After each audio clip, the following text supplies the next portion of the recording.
J'étais dans une période de deuil absolu, c'était très compliqué, j'ai perdu l'homme de ma vie, ça a été vraiment très très dur. Ça fait bien plus mal de vivre toute sa vie avec une blessure pas réglée que de régler la blessure.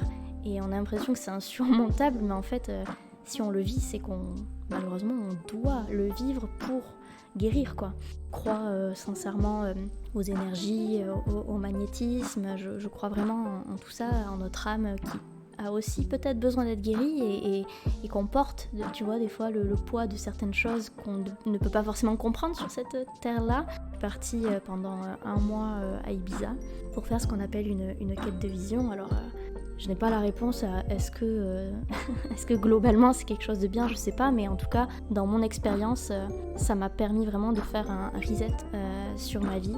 Le truc, c'est de trouver la chose qui fait sens pour toi, et moi à ce moment-là j'étais prête à le vivre, je l'ai préparé pendant des mois, ça se fait pas comme ça, et c'est vraiment quelque chose qu'il faut prendre au sérieux. Bienvenue sur Lumi, le podcast qui éclaire sur les approches alternatives et complémentaires à la médecine traditionnelle. Je suis Lucie, la créatrice de ce podcast, et je t'invite à écouter chaque mois un nouveau témoignage. Chaque épisode donne la parole à des personnes confrontées à diverses pathologies, maladies et traumatismes, optant pour des méthodes alternatives pour soulager leur quotidien. Tu découvriras également des experts partageant leur savoir-faire et les bienfaits de ces approches. Ici, nous écoutons, partageons et témoignons dans un esprit bienveillant. Mon objectif est de redonner espoir à ceux qui souffrent, mettre en lumière de nouvelles approches et offrir une voix à chacun. Si toi aussi tu souhaites partager ton expérience en tant que professionnel ou témoigner de ton parcours, rejoins-moi sur Instagram. Bonne écoute sur Lumi. Aujourd'hui, j'ai le plaisir de vous présenter le premier témoignage de Lumi. Dans cet épisode, j'accueille Lilia, auteure, compositrice et interprète. Pour vaincre sa timidité et se libérer des traumatismes vécus durant son enfance, Lilia décide d'essayer les médecines douces pour soulager son quotidien. Il y a 4 ans, après avoir perdu son papa, Lilia rencontre une énergéticienne qui va bouleverser sa vie et l'aider à traverser cette période de deuil tout en se libérant de ses blessures émotionnelles. Elle nous raconte son histoire et comment les méthodes alternatives lui ont permis de reprendre sa vie en main. Je vous laisse découvrir son témoignage. Bonne écoute sur Lumi. Bonjour Lilia. Déjà, je suis très contente de t'accueillir aujourd'hui parce que c'est le premier témoignage que je fais pour ce podcast. Est-ce que tu pourrais, dans un premier temps, te présenter, nous dire qui tu es, ce que tu fais dans la vie et ce pourquoi tu es venue nous parler aujourd'hui? Bonjour Lucie. Je suis trop contente que tu m'invites. Enfin, je suis trop contente qu'on ait échangé, quoi. Donc moi, dans la vie, je suis auteure, compositrice et interprète. Et on s'est connus dans le BTS communication. C'est vrai, c'était il y a quelques années déjà. Probable, quoi. Et donc j'étais trop contente déjà de voir que tu lançais ton podcast. Félicitations. Et je me suis vraiment permise de t'écrire parce qu'en fait, les médecines alternatives, moi, ça me touche directement, quoi. Et sans même qu'on se concerte ou qu'on se connaisse trop sur ce sujet-là, en fait, moi, j'en ai testé beaucoup, j'en ai beaucoup fait. Ça m'a vraiment aidée. Donc non, je suis trop contente déjà de partager ça avec toi, déjà. Super, merci. Est-ce que tu pourrais du coup nous expliquer comment tu en es venue à pratiquer des médecines alternatives? Quand est-ce que ça a été la première fois et pour quelles raisons? Si tu veux, dans ma manière de fonctionner, de base, j'étais très timide et je sentais au fond de moi peut-être même une part de... j'avais du mal, tu vois, à m'affirmer ou à me sentir légitime déjà dans mon métier, alors que tu vois, mon papa était intermittent du spectacle, mon parrain chef d'orchestre et tout, enfin j'étais vraiment entourée de musiciens, quoi. Mais déjà il y avait ce truc-là de timidité et de pas forcément avoir ma place et tout ça.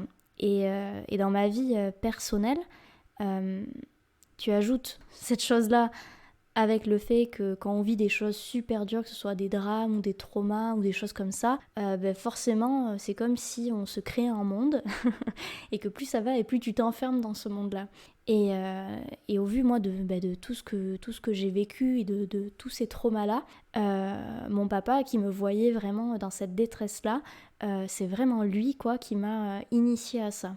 Non pas comme une solution miracle, mais comme le besoin d'aller bien de la manière la plus naturelle possible, lui qui a été très malade et qui a beaucoup souffert et qui du coup a pris beaucoup de médicaments, enfin il avait un médecin voilà, qui lui donnait beaucoup de médicaments, tout ça, tu vois. Oui, et puis c'est vrai qu'à l'époque, on utilisait plus les traitements, les médicaments et que ce genre de méthode naturelle n'était pas forcément mise en place, utilisée, en tout cas moins qu'aujourd'hui. Exactement. Tu vois, lui, mon papa, il a eu vraiment des gros soucis de santé, il a eu 2 AVC, tout ça.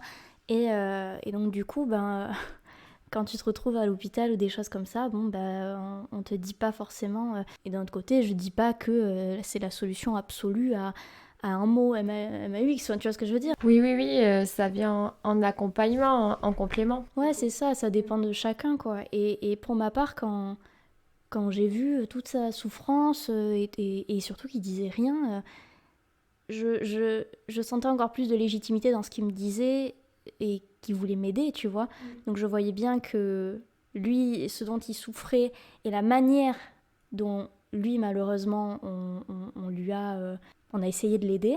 Si lui me guidait vers autre chose, c'était que peut-être tout ce qui était médicamenteux pour moi n'était pas tout ça. Je te passe bien évidemment on va dire tout le chapitre de tous les médecins que j'ai vus, tout ça, parce que c'est vrai que je faisais des crises un peu dépressives, j'ai toujours eu cette tendance-là. Donc j'ai vu énormément de médecins, de choses comme ça, et puis finalement ça s'arrangeait pas tant. C'était bien évidemment pour ma part, c'était vraiment lié au traumatisme que j'avais vécu, c'était complètement lié. Donc on a pris cette décision avec mon papa de tester d'autres choses et de tester des choses plus douces, des choses plus intuitives pour lui comme pour moi, sachant que lui faisait toujours par rapport à moi, tu vois, on parlait énormément.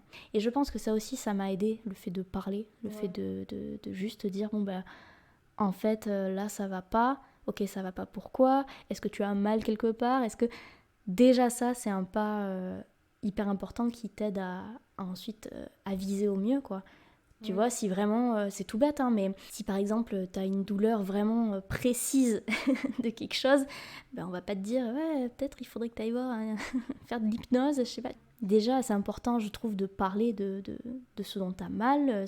Une douleur émotionnelle peut être aussi forte que quelque chose qui se casse en toi. Oui, et puis souvent, les choses qui se cassent en toi sont reliées à une douleur émotionnelle. En fait, c'est souvent ton corps qui te dit stop, tu m'as pas écouté, du coup, je vais te le faire comprendre autrement, quoi. Et tout est souvent très lié, en fait. Carrément. Et en plus, c'était une période de ma vie où j'avais énormément de migraines. Mais des migraines, tu vois, vraiment avoir flou, trouble et vraiment à ne rien pouvoir faire, quoi. C'était vraiment affreux. Donc tu vois, c'est exactement ça.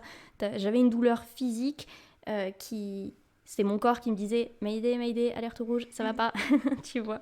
Donc, première chose que j'ai vraiment faite, c'était d'aller voir un psy normal. Pour le coup, je suis tombée sur le mauvais, parce qu'il y en a des très bons, mais je suis tombée sur le mauvais. J'en ai vu un autre, je suis tombée encore sur un qui me correspondait pas.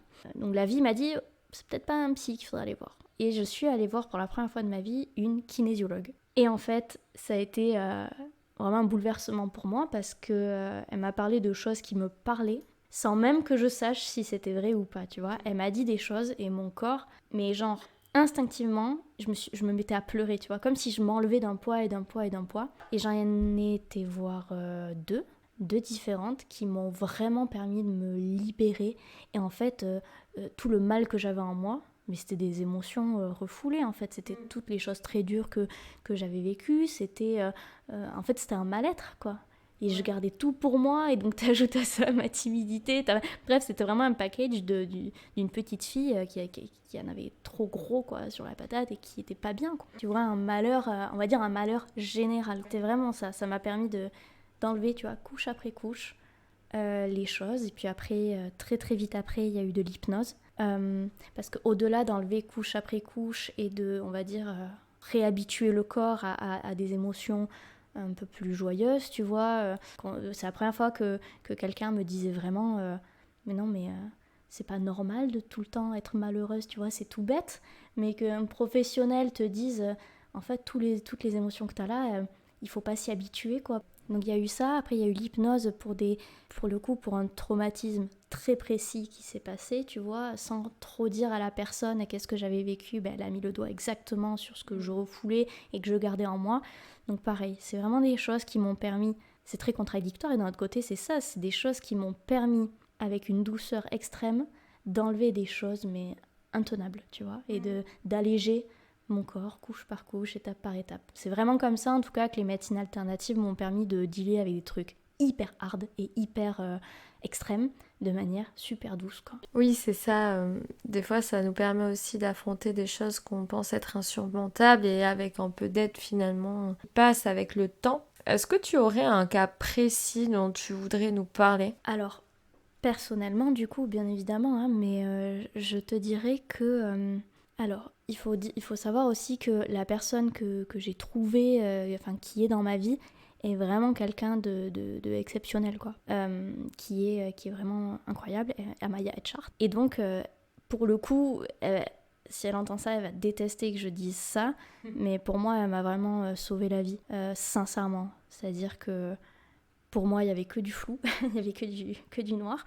Et en fait, elle m'a vraiment permis de... Des fois, tu sais, tu rencontres des personnes, mais que ce soit dans des soirées... Bon, moi, je fume pas, je bois pas, si tu veux, mais tu sais, des fois, t'es dans des endroits et tu rencontres des gens, c'est hors du temps. Et ils guérissent des choses en toi malgré eux. Pour le coup, elle, c'était pas vraiment malgré elle, mais c'est quand même malgré elle. En plus du soin qu'elle m'a fait, que ce soit énergétiquement, moi, je crois sincèrement...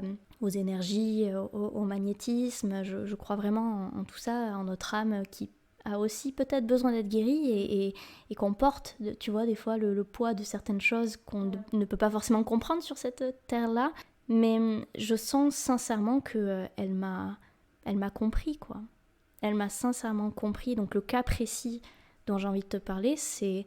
Tu vas peut-être tomber un jour sur un thérapeute, pas toi, mais si vous nous écoutez, peut-être qu'un jour tu tomberas sur un thérapeute qui va tout de suite comprendre d'où vient la blessure à la racine. Et ça fait bien plus mal de vivre toute sa vie avec une blessure pas réglée que de régler la blessure. Et on a l'impression que c'est insurmontable, mais en fait, si on le vit, c'est qu'on, malheureusement, on doit le vivre pour guérir, quoi. Et Amaya, elle m'a vraiment permis de guérir de beaucoup, beaucoup de choses, quoi, tu vois. Donc je sais que je suis consciente de la chance que j'ai d'avoir trouvé cette thérapeute-là qui, pour le coup, m'accompagne toute ma vie, quoi. Tu vois, c'est le cas précis, ce serait ça, ouais. Ouais. Et du coup, c'est avec elle que t'es partie pendant un mois, c'est ça ? C'est bien ça. Tu pourrais nous en parler un peu plus ? Alors, c'est marrant parce que donc ça s'est passé il y a quand même 3-4 années. Donc ça devait être en 2021. En fait, pendant des années, je l'ai dit à personne, ce voyage-là que j'ai fait. J'étais dans une période de deuil absolu, c'était très compliqué, j'ai perdu l'homme de ma vie, ça a été vraiment très très dur. J'étais complètement perdue et justement, Amaya m'a accueillie en fait. Je suis partie pendant un mois à Ibiza pour faire ce qu'on appelle une quête de vision. Alors... je n'ai pas la réponse à est-ce que globalement c'est quelque chose de bien, je sais pas, mais en tout cas, dans mon expérience, ça m'a permis vraiment de faire un reset sur ma vie. J'avais tellement le poids de tout... On n'imagine pas le poids de la tristesse, quoi. Des fois, c'est très très dur, quoi, de vivre normalement. C'est pas possible même. Et en fait, du coup, je suis partie là-bas, donc le but de cette quête, du coup, c'était de passer 4 jours dans la forêt sans manger ni boire. C'est une tradition amérindienne. Initialement, c'était les jeunes garçons de à peu près 14 ans pour savoir quelle place ils allaient avoir dans la tribu. Bref, je suis pas là pour faire toute l'histoire, mais... globalement, ça m'a vraiment permis de me reconnecter à l'essence même de la vie, tu vois. J'étais tellement emprisonnée dans de la tristesse, dans du chagrin, dans tout ça, que dans de la mélancolie, j'étais vraiment perdue, quoi. J'étais vraiment dans le brouillard et j'étais plus du tout connectée à l'amour. Et donc ça m'a vraiment, vraiment permis de me reconnecter à la vie, quoi. Justement, la mort, le deuil de la personne qui m'était le plus chère m'a permis de me reconnecter à la vie. Et du coup j'ai dû réadapter toute mon alimentation, tout ça, des mois auparavant et tout ça pour me préparer à ce jeûne, à cet épisode de ma vie complètement fou. Et encore une fois, voilà, je retiens à dire, je dis pas que c'est la solution miracle, pas du tout, au contraire, le truc c'est de trouver la chose qui fait sens pour toi. Et moi à ce moment-là, j'étais prête à le vivre, je l'ai préparé pendant des mois, ça se fait pas comme ça. Et voilà quoi, c'est vraiment quelque chose qu'il faut prendre au sérieux. On parle quand même d'une renaissance, tu vois, et moi en tout cas ça m'a vraiment sauvé la vie, sincèrement quoi, cet épisode-là, ouais. Ça a été vraiment le plus fou de... Je m'amuse pas à repartir en forêt et à faire des choses folles comme ça, mais il y a rien de fou à vouloir vivre et à vouloir être heureux en fait. Oui, après voilà, comme tu l'as dit, c'est quelque chose que tu as préparé pendant des mois parce que ça fait un gros quand même chamboulement au niveau de ton corps. Tu t'es pas dit, bon, je vais arrêter de manger comme ça pendant 4 jours sans rien préparer. Bien sûr, puis c'est vraiment, attention, c'est vraiment un rituel, quoi. Il y a des, entre guillemets, des règles, des choses à respecter. Il y a un vrai respect dans ce que tu fais, tu vois. Il y a pas de... C'est vraiment à prendre très, très au sérieux cette expérience que j'ai vécue. Et je suis très fière de l'avoir vécue. Mais au-delà de la fierté, très honnêtement, c'est même pas que je recommande ou je recommande pas. C'est juste que tout humain qui souffre et qui a besoin d'aide, je ne peux que l'encourager à suivre son cœur et à que ce soit de la kinésiologie, que ce soit énergétique, que ce soit un médecin, que ce soit peu importe quoi, mais s'il y a besoin d'aide, c'est complètement ok quoi. Oui, voilà, toi, c'est ce que tu as voulu mettre en place et ce qui te correspondait. Et est-ce que du coup, cette énergéticienne, elle t'a suivi pendant ces 4 jours? Elle était avec moi, elle m'a accompagnée, ça a été vraiment très encadré. C'est vraiment, voilà, c'est pas quelque chose où tu te dis, ouais, super, j'y vais, surtout que, voilà, dès que moi je disais que je partais à Ibiza, tu vois, les gens avaient un peu une image biaisée aussi, surtout quand tu me connais, quoi, c'est à l'antipode. Mais en tout cas, c'était vraiment une expérience incroyable et en fait, même au-delà de la quête en elle-même et de l'expérience en elle-même, partir dans la forêt, à la mer, coupée du monde, parce que du coup pendant 1 mois j'étais coupée du monde, j'avais pas mon téléphone, j'étais vraiment seulement avec moi et avec elle, et en fait juste de réfléchir quoi. Réfléchir, d'aller au bout d'une pensée, d'aller vraiment au bout de ce qu'on ressent, c'est ça qui est dur dans la vie de tous les jours. On a toujours, tu sais, une distraction, on a le téléphone, on a le travail, c'est impossible, c'est presque impossible, tu vois. Mais il faut s'obliger à faire ça pour être en paix, quoi.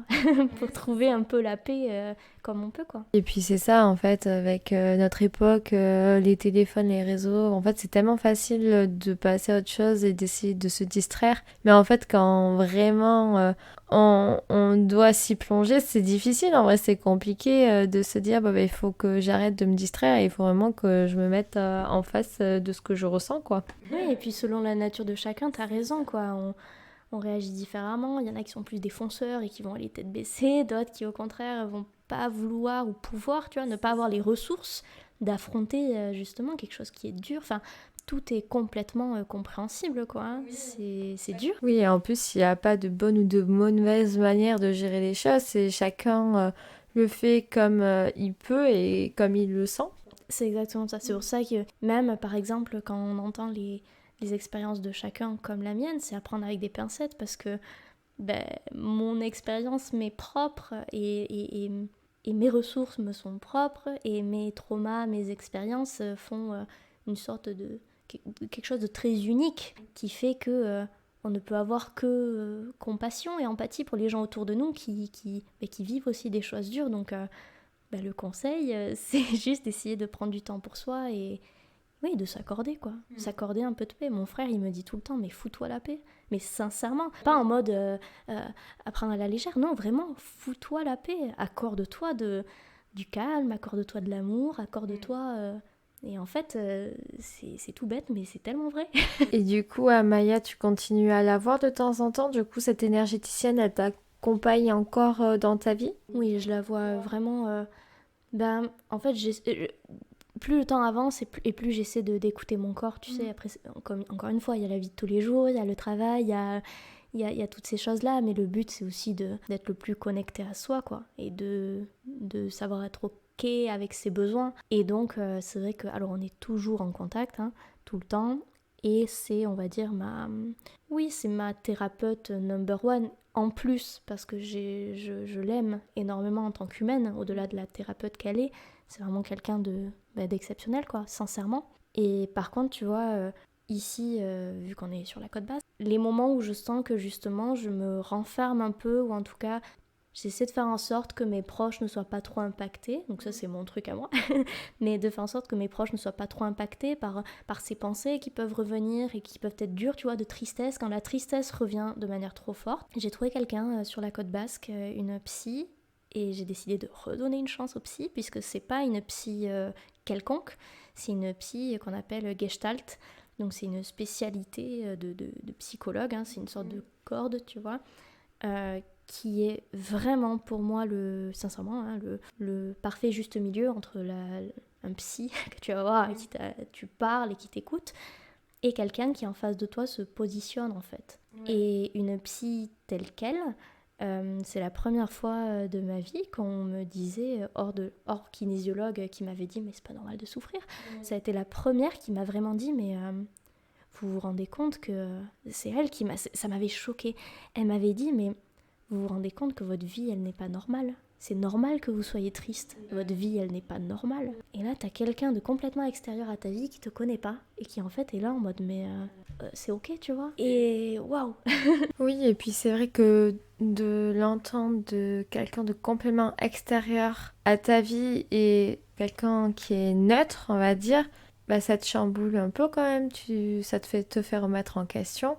Et ce qu'il y a de bien aussi avec les psychologues, quand tu trouves le bon, bien sûr, c'est que en plus d'être là pour t'écouter, elle est là aussi pour te conseiller et pour te permettre de mettre des mots sur tes mots, MAUX. Et en fait, le fait de te dire, ben non, ça va pas, déjà, ça te fait plus accepter cette émotion-là et ça peut t'aider à faire passer à autre chose plus facilement aussi. Carrément. Et puis c'est vrai que du coup, tu te dis, j'ai mal. Ah oui, j'ai mal, c'est vrai. Et en fait, ça passe plus facilement. Et dans un autre exemple, moi je suis issue d'une filière dans la communication. J'avais un professeur d'écriture, donc là en l'occurrence c'était pour de l'écriture de nom de marque, qui nous disait, écoutez, même si vous avez une proposition pourrie, vraiment, écrivez-la. Au moins, elle sortira de votre tête et vous pourrez passer à autre chose. Et en fait, moi, ça, je l'ai appliqué dans ma vie. En mode, oui, c'est vrai, il a raison. Une fois qu'on dit, on le pose quelque part, ça passe à autre chose. Je l'ai appliqué dans ma vie aussi. En mode, quand il y a quelque chose qui va pas, tu le dis, tu le poses, tu l'écris. Et en fait, tu arrives à passer plus facilement à autre chose après. Et je rebondis sur ce que tu dis, ça me fait penser à quelque chose. Cette psy-là en question m'avait dit, dès que tu commences à avoir de l'angoisse ou quelque chose comme ça, et que justement tes pensées soit peuvent te tromper un peu, ou alors s'emballent, tu te dis à voix haute, tu dis, quelle sera ma prochaine pensée ? Et c'est un peu ce que tu viens de dire, hein. Ouais. Tu le poses sur la table, et du coup, vu que tu l'extériorises, t'es là en mode... Et en fait, ça fait un court-circuit dans le cerveau, parce que du coup, tu ramènes quelque chose de rationnel dans quelque chose qui était irrationnel, tu vois. Donc, sors-le, et peut-être que, en fait, après, tu te rendras que... en fait, ça n'existe que là. Et est-ce que tu as une personne, un livre, une œuvre, un artiste, une chanson que tu aimerais partager avec nous et qui t'inspire dans ton quotidien ? J'ai trop peur que ça fasse trop cliché ce que je vais dire, mais je le dis quand même. Quand j'avais 16 ans, j'ai lu un livre très connu qui s'appelle Les 4 accords Toltec. Je l'ai lu une première fois avec une première lecture qui m'a vraiment ouvert les yeux sur beaucoup de choses. Je l'ai relu 2 ans après. J'ai lu quelque chose de complètement différent. Je l'ai relu récemment. J'ai encore lu autre chose et en fait, je trouve ça assez fou. Le livre en lui-même est quand même assez unique et quand même très très connu. Mais en fait, à chaque fois, ça me trouble à quel point je me rends compte de... Mon interprétation n'est plus du tout la même. Tu vois, il y a quand même un gros gap entre mon âge et quand j'avais 16 ans. Mais tu te dis quand même comment... Enfin, je sais pas, très honnêtement, j'ai pas trop les mots, mais... Ce livre, en tout cas, il m'a fait une sorte de bug dans le cerveau à chaque fois que je l'ai lu, de manière super positive. Et il m'a ramené une sagesse, tu vois, globale. C'est-à-dire que dès que tu t'emballes un peu sur la vie, sur des choses, et que forcément, t'as des états d'âme, hein, c'est normal. Mais, et puis t'as ces paroles-là qui te rappellent en fait les bases. Et tu te dis, ah bah ouais, c'est vrai. Tu sais, comme si quelque chose, tu le savais, et puis en fait, tu l'avais un peu oublié, c'était toujours là, et ça fait du bien de les remettre au bout du jour, tu vois. Donc je te dirais ce livre, Les 4 accords Toltec. Ouais. Et toi, ce serait quoi ? Eh bien, écoute, je ne sais pas. Non. Non, je pense que ça serait plutôt une petite citation que j'ai entendu dans un autre podcast avec Laurie Tillman. Son podcast, c'est Comment tu fais, il me semble. Et elle interviewait Frédéric Lopez, qui a donné une petite citation que je n'arrive pas à retrouver, bien évidemment. Non, ça ne me vient pas. Bon, écoutez, je la mettrai plus tard dans le podcast si je la retrouve. Et en gros, c'est derrière une galère se cache un aspect positif. Enfin, plus, il y a quelque chose de pas cool qui se passe. Mais en fait, c'est parce qu'il y a quelque chose d'autre qui doit se passer et qui sera mieux ou pour toi ou qui arrivera à plus... ça t'apprendra quelque chose, quoi. Du coup, c'est ça. C'est ce que je me dis. Quand il y a quelque chose de pas cool qui se passe ou quelque chose qui n'était pas prévu comme je l'avais prévu, je me dis, oh non, c'est pas comme ça que j'avais imaginé les choses. Je me dis, tant pis.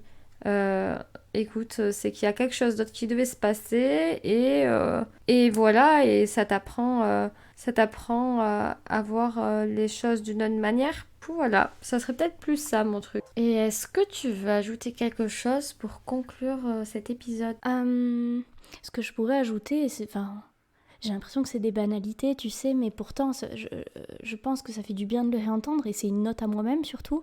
En fait, c'est complètement ok quand ça va pas, quoi. C'est ok de pas aller très bien, c'est ok de pleurer. Moi, je pleure, je suis quelqu'un qui a beaucoup besoin d'extérioriser.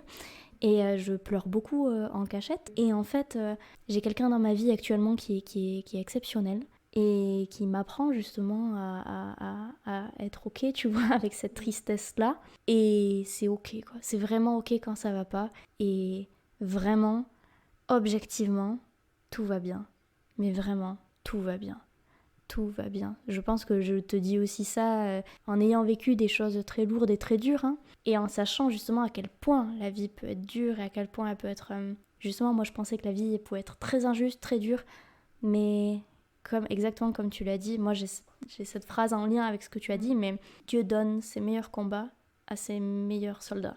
Donc chaque chose que tu dois vivre, c'est que tu dois la vivre parce que tu peux la vivre, parce que tu dois la gagner, parce que tu peux la gagner, et parce que vraiment, c'est pas anodin. Si ça t'arrive à toi et pas à quelqu'un d'autre, c'est parce que c'est à toi que ça doit arriver. Et le conseil ultime vraiment avec lequel je peux terminer, ce serait vraiment que la vie, elle nous veut du bien, globalement.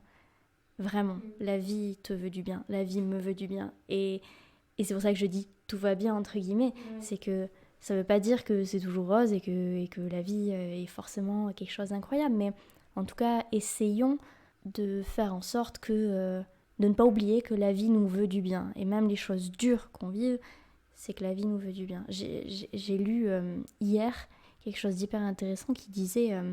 moi en fait je suis catholique, hein, tu vois, j'ai aucun souci avec ça. Et justement qui disait que si tu souhaites par exemple être courageux, tu crois vraiment que Dieu, il va te donner tout le confort du courage et de la bravoure? Non, il va te donner l'occasion d'être courageux. Tu veux être la meilleure version. Ça veut pas dire qu'il te donne du mal, ça veut dire qu'il te donne l'opportunité de te dépasser pour justement affronter la vie, quoi.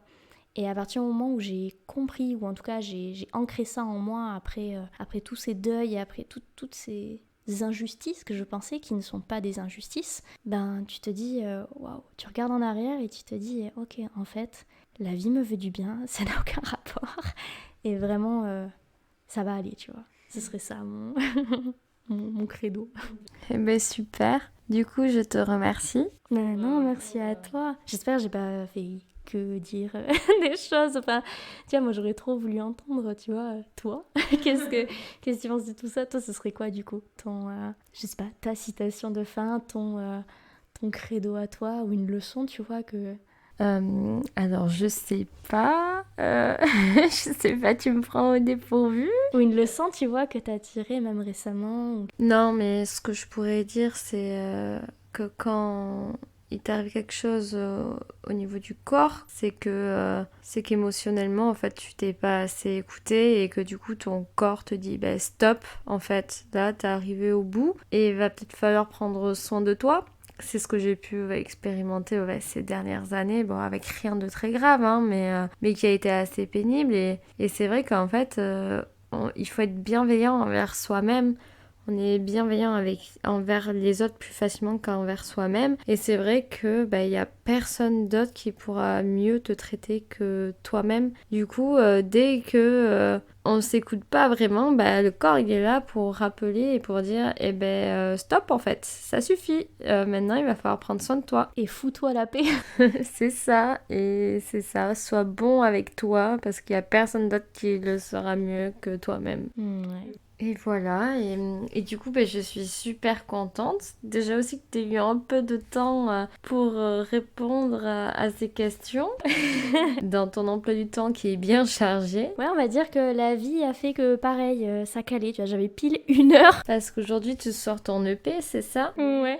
Quand tu sortiras le podcast, je pense qu'il sera déjà sorti. Alléluia. Oui, c'est ça, parce qu'aujourd'hui nous sommes le 20 juin. Donc voilà, ce soir à minuit, donc maintenant quand vous l'écoutez, mon EP est disponible sur toutes les plateformes avec clip sur YouTube, le single Essie, titre phare de l'EP. Je suis tellement fière, tu vois, de cette évolution et tellement reconnaissante de l'équipe que j'ai.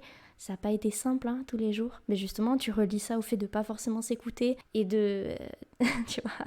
Donc pareil, ça a été assez compliqué, tu vois, les moments où je m'écoutais pas et où je menais tout ce projet-là. Et en plus, à côté, je compose pour d'autres projets et tout. C'était vraiment un super challenge, quoi. Donc je suis d'autant plus fière qu'il soit sorti et j'espère qu'il te plaira. Et ça... C'est avec plaisir que j'irai l'écouter et que je te donnerai de retour. Et du coup, merci beaucoup et à bientôt, j'espère. Merci à toi.